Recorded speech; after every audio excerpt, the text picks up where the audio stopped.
Nunca fui influenciado o meu voto, nunca influenciado por ninguém. Meu nome é Sebastião da Silva, conhecido como Tiãozinho Silva. Tenho 57 anos e estou no meu segundo mandato de vereador.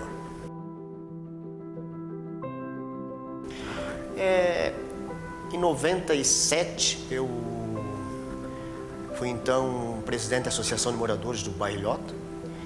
E ali, com um trabalho que a gente executou por 2 mandatos meus naquela associação, então surgiu um interesse ali, né? Eu trabalhava muito na área social e área esportiva, e com o apoio de alguns colegas, alguns amigos que me incentivaram a entrar na política, então foi esse o caminho que eu procurei, né? E estou aí no meu segundo mandato. Sempre tive o apoio da minha família, né? Que eu acho que é muito importante, né? O apoio da família, mas não uma pessoa especificamente não tive em relação a isso. O PSDB, eu tinha alguns amigos que estavam no partido e me levaram para essa sigla, mas também eu passei por outros partidos, pelo PDT também, eu estive no PDT, né? Onde eu tinha também grandes pessoas da política que estavam nesse partido, por isso eu passei pelo PDT também e o PSDB. Eu, como político, eu me sinto jogado na vala comum. Jogado na vala comum como qualquer político. É que você não consegue hoje, assim como que eu vou te explicar, seria assim, diferenciar o político. Então hoje o político, todos eles estão na mesma linha, na mesma vala comum, como aquelas pessoas que desonestas, como as pessoas que são honestas. Porque a gente tem muitas pessoas boas na política, como a gente tem pessoas também que não prestam na política, né? Então eu vejo a política dessa forma e criou um descrédito, né? Dentro do político hoje, né? Tem um descrédito. Então essa situação que a gente vê, e eu acho que o Brasil precisa realmente de uma reforma urgente na política, uma reforma urgente, só mesmo com uma reforma para a gente chegar a realmente ser um país diferente, diferenciado, com mais respeito ao cidadão, ao próprio político, para que ele crie respeito também. Quando a gente vê muitas falcatruas né, no país em si, tudo quanto é instituição, né, as pessoas meteram a mão e não vem só desse governo, foram vários governos que passaram, vários presidentes que passaram, várias instituições deflagradas. Então, realmente a política hoje está nesse estado assim que a gente desacredita, né? Um pouco, né? Não. Problemas na vida pessoal da gente, eu acho que é difícil as pessoas que não têm seu problema, né? Mas eu tenho uma família, graças a Deus, vivo bem com a minha família, tenho minha esposa e mais 2 filhos, né? Tenho uma neta, meus pais ainda são vivos, meus irmãos, sou uma família de 7 irmãos, era um falecido. Mas eu, na minha vida pessoal, eu nunca me arrependo daquilo que eu faço, né? Eu acho que eu tenho uma gratidão grande, porque eu sou uma pessoa bem vista dentro da minha comunidade, dentro da sociedade também, né? Tenho feito o meu dever de cidadão, não me arrependo de nada na minha vida pessoal, até hoje. A gente teve fatos, alguns projetos ali que passaram, nunca fui influenciado o meu voto, nunca influenciado por ninguém meu voto. Meu voto foi no meu conceito, que eu achava que tinha que ser assim. Eu nunca, no município, privei de segurar progresso ou de deixar de votar esse projeto porque eu não sou do lado do governo, ou deixei que não. O que é bom, eu sempre votei favorável, o que eu acho que é bom para o cidadão, é isso que eu tenho que me comprometer, é aquilo que é bom para o cidadão, eu sou favorável. Não me arrependo de ato nenhum meu, que eu tenha feito na Câmara, que venha desabonar, eu creio, a minha imagem, né, e desabonar a imagem de qualquer cidadão itapemense, que eu acho que até hoje o que eu procurei fazer foi pelo bem do cidadão e pelo bem de Itapema. Itapema tem um povo extraordinário, trabalhador, ordeiro.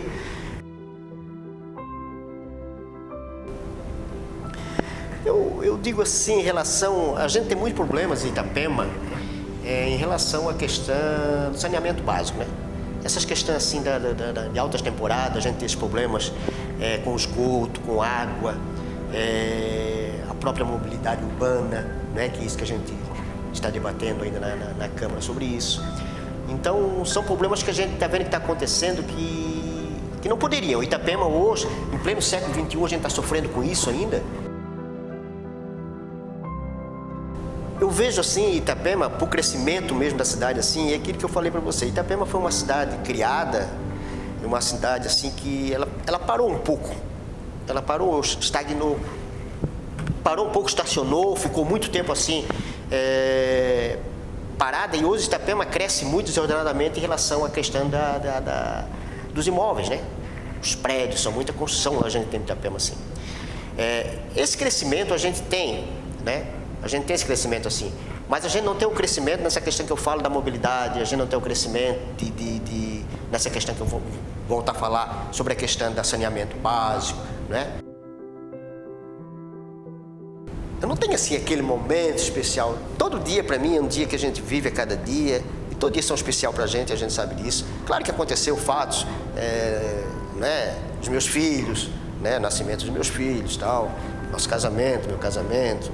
A gente tem ainda o privilégio ainda de ter meus pais, né, com vida ainda, a minha mãe com 84 anos, meu pai com 78 anos. Isso para mim é marcante na minha vida, a gente ter eles ainda junto com nós aqui. Meu ídolo é Jesus Cristo. Eu tenho uma pessoa que me espelhei muito no trabalho dele, que é o ex-deputado Serafim Venzon. O deputado Serafim Venzon, para mim, é uma pessoa que é médico e ele usa muito, ele faz muito esses trabalhos pelas pessoas, né? Faz pelas pessoas mais carentes, as pessoas que necessitam, né? Ajuda muito nessas questões assim, independente do deputado, mas como médico ele ajuda muito nessas questões assim. Até coisas que a gente pede para ele faz, né? Então é um cara que eu me espelho muito. Então continua sendo realmente para mim assim uma pessoa, um ídolo na política, é o deputado Serafim Venzon. Eu digo sempre que a gente, lá na Câmara, a gente são 13 amigos, né? Temos nossas divergências políticas, temos, né? Mas a gente tem que deixar lá. A prefeita Nilza foi uma grande parceira minha na Câmara, né? E aprendi também a respeitar a prefeita pelas atitudes quando era vereadora e tal. Respeito também hoje, né, como executivo. Tenho um carinho grande por ela também, mas eu, como sou um cidadão e sou um vereador e eu vejo a necessidade do município, a necessidade das pessoas, tem certos atos do governo que eu discordo, né?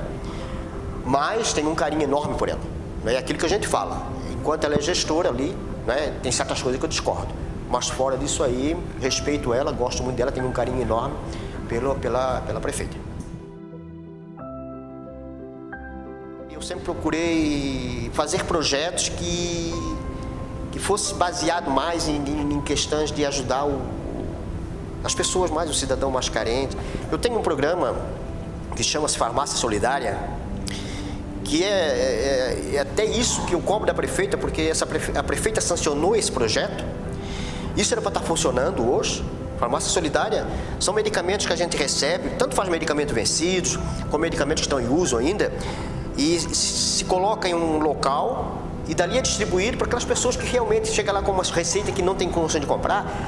E eu tenho recebido medicamentos aí de parceiros que a gente agora vai implantar. Eu sou obrigado a implantar isso aí lá em Barrilhota, na unidade de saúde do Barrilhota. A gente tem isso, tem a farmácia que é medicamento que eu recebo e encaminho para a unidade. E ali muitas pessoas vão lá pegar esse remédio e medicamentos caríssimos que chegam ali, que a gente recebe, caríssimos, que resolve a situação realmente de quem naquele dia não tem como comprar, né? E também, esse programa também dá o destino certo, aqueles medicamentos que estão vencidos, né? que as pessoas não sabem até o que fazem. Então, esse programa também serve para isso. As pessoas mais humildes entendem política, que o vereador está ali, ele tem que fazer, né? Eles não diferenciam o que é executivo e o que é legislativo, né? Mas, então, às vezes a gente pede alguma coisa que é uma necessidade realmente, uma necessidade para o cidadão, e a gente não é ouvido, né? A gente não é ouvido. A única coisa que eu tenho que reclamar assim, do governo também, dessas questões que me frustram às vezes, é do governo não escutar. O governo simplesmente abandonou a casa, o legislativo, né? Eu acho que executivo e legislativo tem que ser existir uma união, independente de existir oposição ou situação, mas tem que ser poderes unidos, porque eles é que regem, né, a vida do cidadão, né? E eles é que regem a vida da cidade. Então eu acho que, independente disso, acho que a prefeita deveria ouvir mais os vereadores, chamar o vereador, seja ele de oposição, seja de situação, chamar, conversar, ou vir até a Câmara também, vamos conversar juntamente com os vereadores, fazer uma reunião para debater vários assuntos relacionados ao município, que é de importância. Então isso às vezes que frustra a gente nessas situações assim, né? Eu acho que o prefeito, o gestor, que fizer isso independente de partidos, independente de situação, oposição, se dará bem com o município e o cidadão estará sempre bem assistido. Abortos? Eu sou contra totalmente abortos. Eu venho de uma ideologia familiar, de uma família, né, muito crente, muito católica, e jamais isso, né, eu sou contra abortos, aqueles abortos que realmente não é necessário. Tem abortos que são necessários, né? São abortos necessários. Eu tenho um filho com lábio leporino e no terceiro mês de gestação da minha mulher, a gente fez um exame através do cordão umbilical. E o que o médico sugeriu? Dependendo desse exame, se ele tivesse algum tipo de síndrome, ele acharia que nós deveríamos interromper a gestação, né? Graças a Deus, foi só essa questão do palato e lábio. Então, essas questões assim, que você realmente vai vir um feto, uma criança para vegetar, eu acho que aí tem que ter uma certa consciência, e sim. Mas aborto, por querer tirar a vida, isso, né, na minha consciência, na minha concepção, nunca que eu vou aceitar. Simplesmente você tirar a vida de um ser humano, né? Isso jamais eu aceitarei. Olha, eu acho assim, a única coisa que me incomoda em relação a isso são os locais públicos. Eu sou casado há 30 anos e eu e a minha esposa, quando eu estou em locais públicos, o máximo que eu posso pegar é abraçar a minha esposa, pegar na mão da minha esposa, beijar ela, jamais eu vou beijar em público, eu tenho local para fazer isso.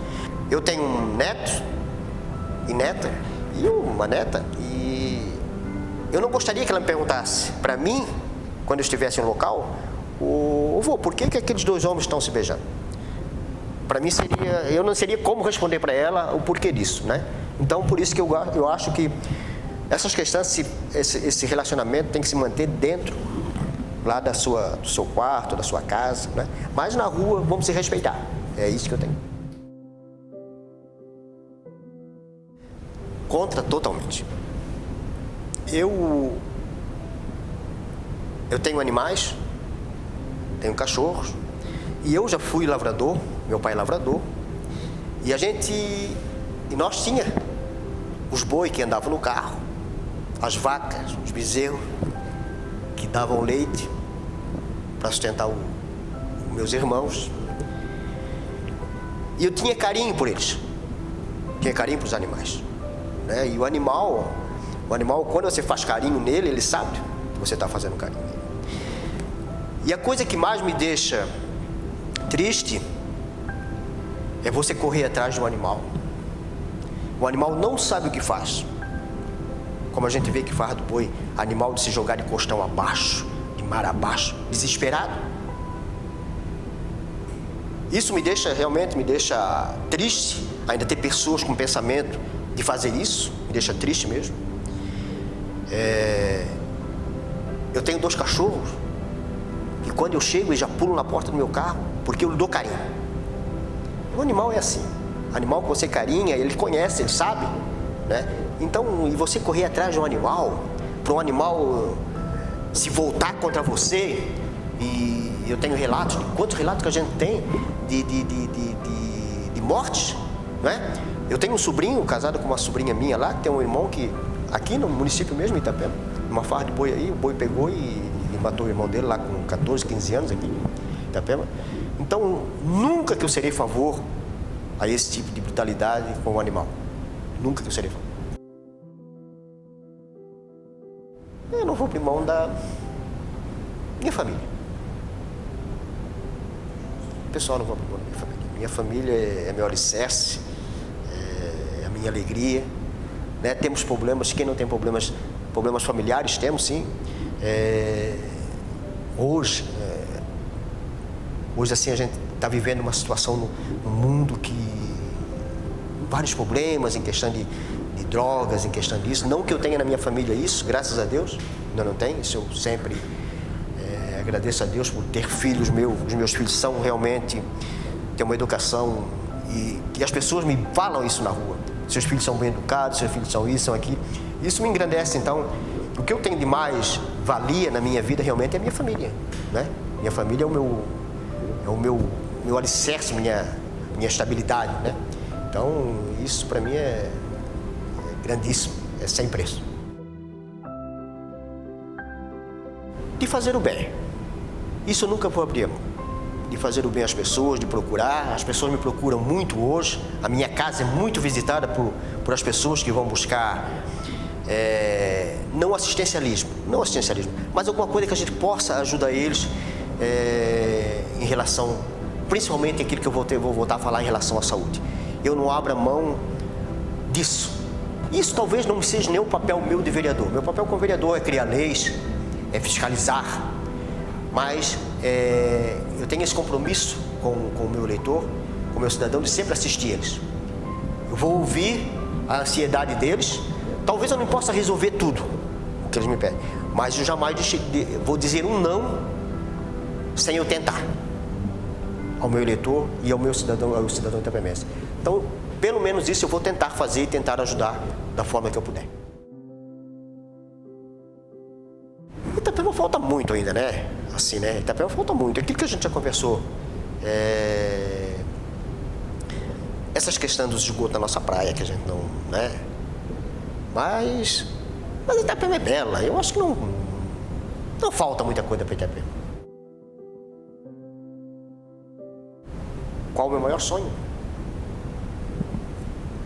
Eu não tenho grandes sonhos de ser um homem poderoso, de ter dinheiro. Eu quero ter dinheiro para manter a minha família, ganhar o meu pão a cada dia. Esse é o meu sonho, ganhar meu pão a cada dia. Que eu tenha eu não sou só vereador, né? Eu tenho a minha empresa, que eu trabalho com construção civil também, né? Então, mas o maior sonho meu é um dia eu comprar a minha chacrinha lá, meu sítiozinho, na minha aposentadoria, ir lá viver disso aí, que eu gosto disso aí, de animais, de passarinho, de bicho. Então, é um sonho que eu não quero mais do que isso. Vamos esperar terminar esse mandato para ver a situação, como é que fica e tal, né? Mas interesse, né, em ser candidato a gente tem. Nós sabemos que, porque como eu já falei aqui, o dia de amanhã não me pertence. A gente não sabe. Se vontade de ser candidato novamente, a gente tem. É a vida que segue. Eu fiz a minha vida sem a política. Se eu não for eleito, eu vou manter a minha empresa como eu tenho. Vou fazer meus decks, fazer meus pergolados, que eu gosto de trabalhar com madeira, fazer as minhas obras. É a vida que vai seguir. Com certeza é a vida que vai seguir.